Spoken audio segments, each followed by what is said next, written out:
Welcome back to the Rekt Capital channel and welcome to today's video update about Bitcoin after the halving. Halving number 3 is in the books.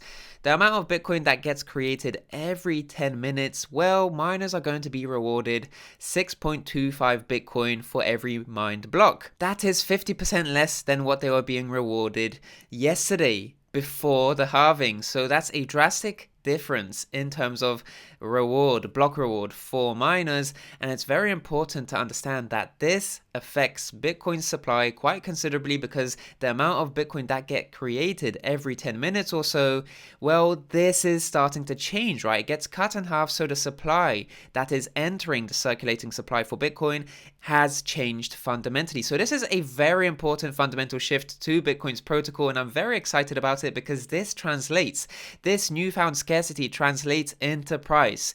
At least this is what history suggests. So I'm very excited about what comes after the halving, but I want to stress at the same time, because many people are saying the halving is in but nothing has happened to price. Well, we are still at this resistance, and it's very important to just understand that there isn't going to be a massive impact immediately after the halving. And that's something I'm going to be talking about in today's episode. We're going to be looking at what to expect going forward now that the halving is in the books. But before we dive into that, here's a message from our sponsor for today's episode. Today's sponsor for today's episode is Energy, and Energy is a cryptocurrency that adopts a lot of the framework that built Ethereum so as to enable the development of smart contracts and decentralized applications.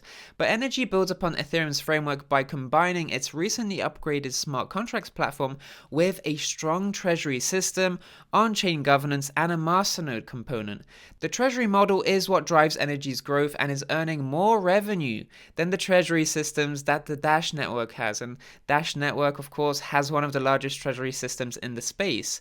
But what also enables Energy to continue expanding their capabilities are the masternode and staking opportunities, which offer a highly sustainable incentive to users to support the network. So going along with that, Energy incorporates aspects of two successful blockchain protocols in Ethereum and Dash, and successfully builds upon these in an effort to become the ideal peer-to-peer digital currency. So check out Energy's website to learn more, and feel free to join their Discord server and become a part of their engaged community by visiting the links in the description down below. Awesome, so let's dive right into today's episode. We're going to be looking at Bitcoin here on the weekly chart because we are at this resistance, and I'm going to be talking about not only the weekly but also the short-term time frames. So the daily for me, because of course you can zoom into the hourly and the 4-hourly, but I'm going to be focusing on the daily as a short-term time frame because we are going to be looking at Bitcoin for the next coming months, the next coming weeks, the next coming days even. So let's dive into the daily. I am going to be talking a bit about this monthly range, which I mentioned in yesterday's video. I promised I was going to touch upon this in today's video. So essentially speaking, a move towards 10,000. This red box was likely once we got a confirmed break past this green dashed resistance. And of course, we saw a rally towards that level, a picture perfect rejection from 10,000, this supply order block right over here, prompting a very strong sell-off, but right into the range EQ. And I was talking about a short-term trade from this point. As long as the range EQ holds, we'll probably see a bounce to the low 9,000s. And this is exactly what happened yesterday, right? This happened to around 9,200, roughly speaking. So we had that 6.75% trade towards the upside, that bounce from here. But the good news is that we're actually seeing price strength confirmation at this range EQ. So as long as we see price maintain this level, then we're just going to see Bitcoin meander and behave within the upper half of this monthly range. And the upper half of this monthly range is 8,550 to 9,300, roughly speaking. So the monthly range overall is this portion of price action, but we're not going to see lower movement until the range EQ is actually broken as a support. So as long as this level is being maintained, then we're just going to see Bitcoin behave within these levels right over here. So that's the short term view. That's the daily view, what we can expect going forward. But I want to focus on the weekly right over here. And I want to focus on this portion of price action, something I teased in yesterday's video, against this one. So we're going to be comparing these two portions of price action. And I just want to focus on the candlesticks, right? So candlestick number one is this initial impulse into the resistance, this black diagonal resistance. Candle number two is the immediate rejection in the week following that impulse move, that FOMO pump into that resistance. And of course, number three is the doji candle. And a doji candle tends to precede some sort of uncertainty in the market, and it actually tends to precede a reversal. So if we see a doji candle, for instance, over here, right, this precedes a reversal towards the upside.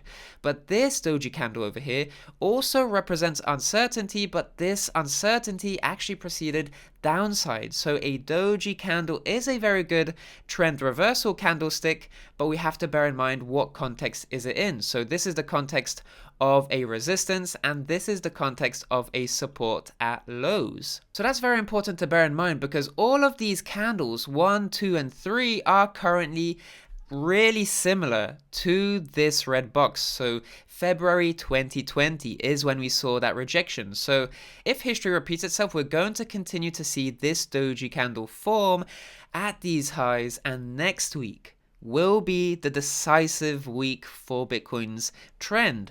Will we see a rejection and bearish continuation like we saw before, or will we actually see a weekly candle close above this weekly diagonal resistance and a breakout from this massive market structure that has been in the balance for many, many months, years, in fact, because this goes back all the way to December 2017. And the key point to bear in mind here is that the weekly candle close will be very important. So the weekly candle close this week might not necessarily be the game changer, because of course we got this doji candle close below the resistance, and next week, the week following from that, is where we got that strong bearish continuation upon a weekly candle close below this diagonal resistance. So this week, if history repeats itself, we're just going to see Bitcoin hang around at these highs, which means the rest of the week could actually be quite good for altcoin movement, right? Because if Bitcoin is consolidating at these highs within the upper half of that monthly range, then we're probably going to see altcoin movement just to recover from that pre-halving madness that we saw. We saw a lot of sell-side action on altcoins prior to the halving because everybody was piling into Bitcoin. People were chasing the Bitcoin pump, right? They were FOMOing into this wick past resistance, thinking that we've already broken out on the weekly, but of course that wasn't to be. Many FOMOers got trapped over here, but many FOMOers sold. They panic sold their altcoin positions, which is why we saw a lot of sell-side action and sell-side momentum on altcoins as a whole. So Bitcoin consolidating at these highs will be beneficial to altcoins in the meantime, but we have to bear in mind that if history repeats, next week is the most important time for Bitcoin. And the other thing that I'd like to talk to you about at this resistance is that this, right? So this candle 1, 2, and 3, this looked like a flagging structure at a resistance, right? And a flagging structure is typically a bullish pattern. So we can actually see a bullish pattern, a bullish flagging structure emerge here as well. But the thing about this is that this flagging structure is at a resistance, much like it was over here. So even though we had a bullish bias right over here, we actually saw a breakdown.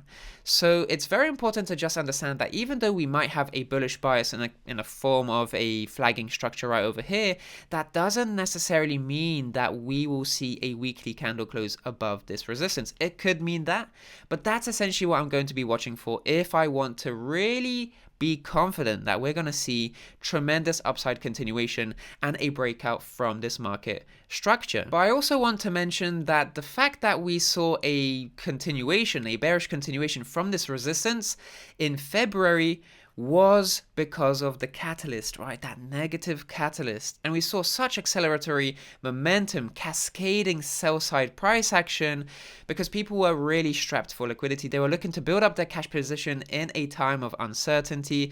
But this coincided with cascading liquidations on BitMEX and of course the Plus token scam as well. So we saw loads of black swan events transpire simultaneously. And the point that I want to make is, will we see that same sort of thing this time round? Because the BTC crash in March, so in this red box, which I was just talking to you guys about, this crash was caused due to a combination of many things, and the question should be, could we see so many extreme events coincide with one another again? And we had a bearish catalyst right over here prompt that sell side price action at a very key resistance.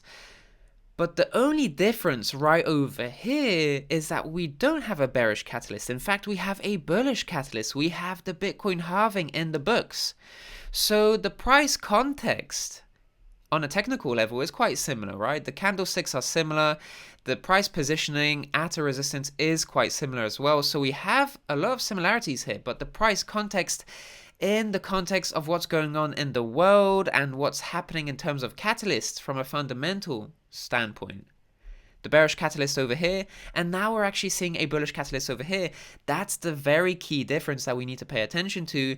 But having said that, we can't say anything with confidence until we see candle closes on the weekly time frame relative to this weekly black diagonal. If we see a candle close outside of here, then it's going to be the easiest thing in the world to just be bullish on Bitcoin. But if we continue seeing weekly candle closes below this resistance, then a rejection will occur. But having said that, because many people started commenting, are we going to see a revisit to 4,000? Is it going to be possible?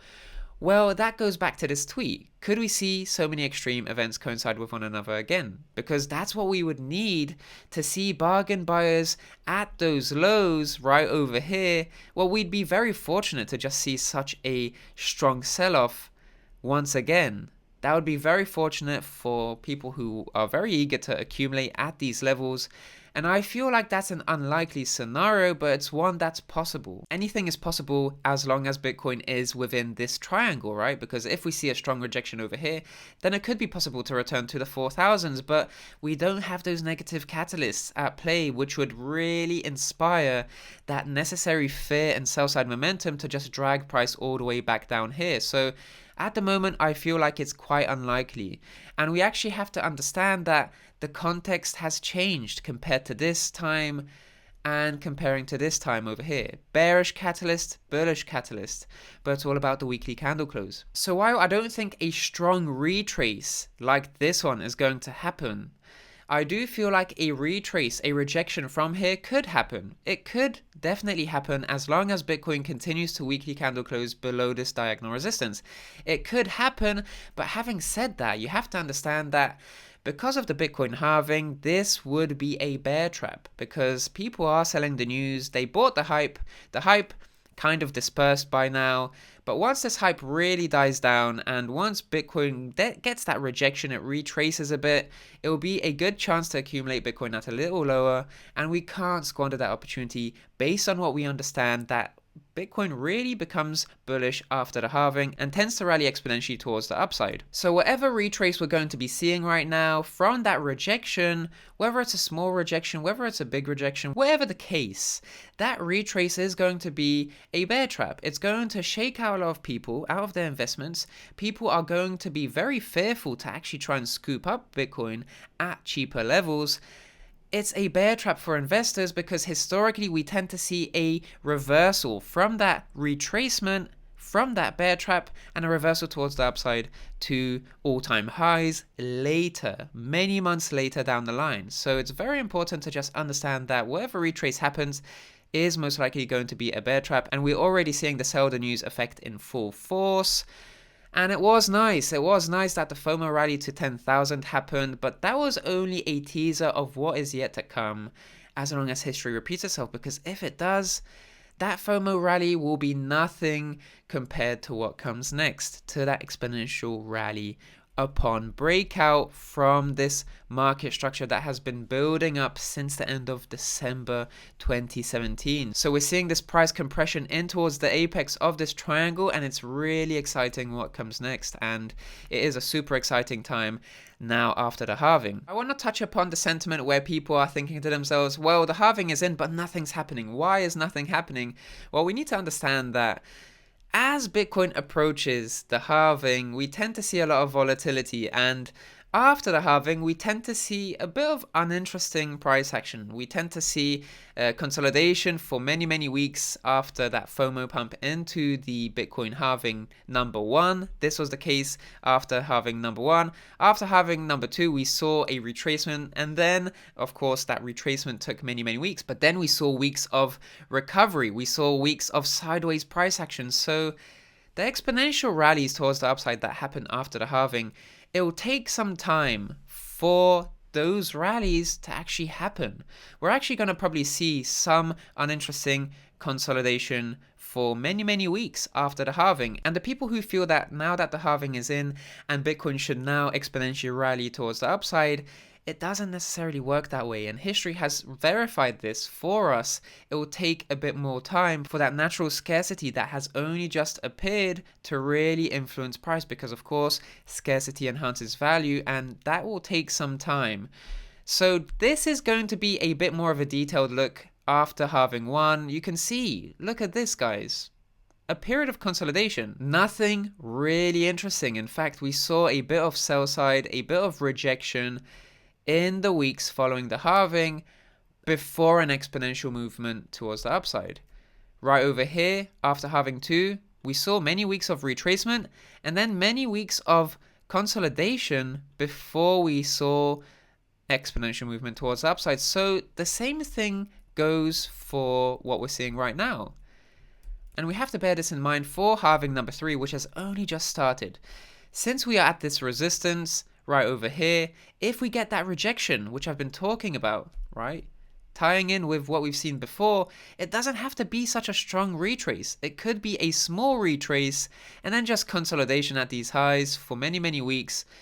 Whatever the case may be, as long as we're below right over here, it could be some uninteresting price action before those exponential highs. But rest assured, once we see a weekly candle close above the black diagonal resistance, this is where the fireworks will start.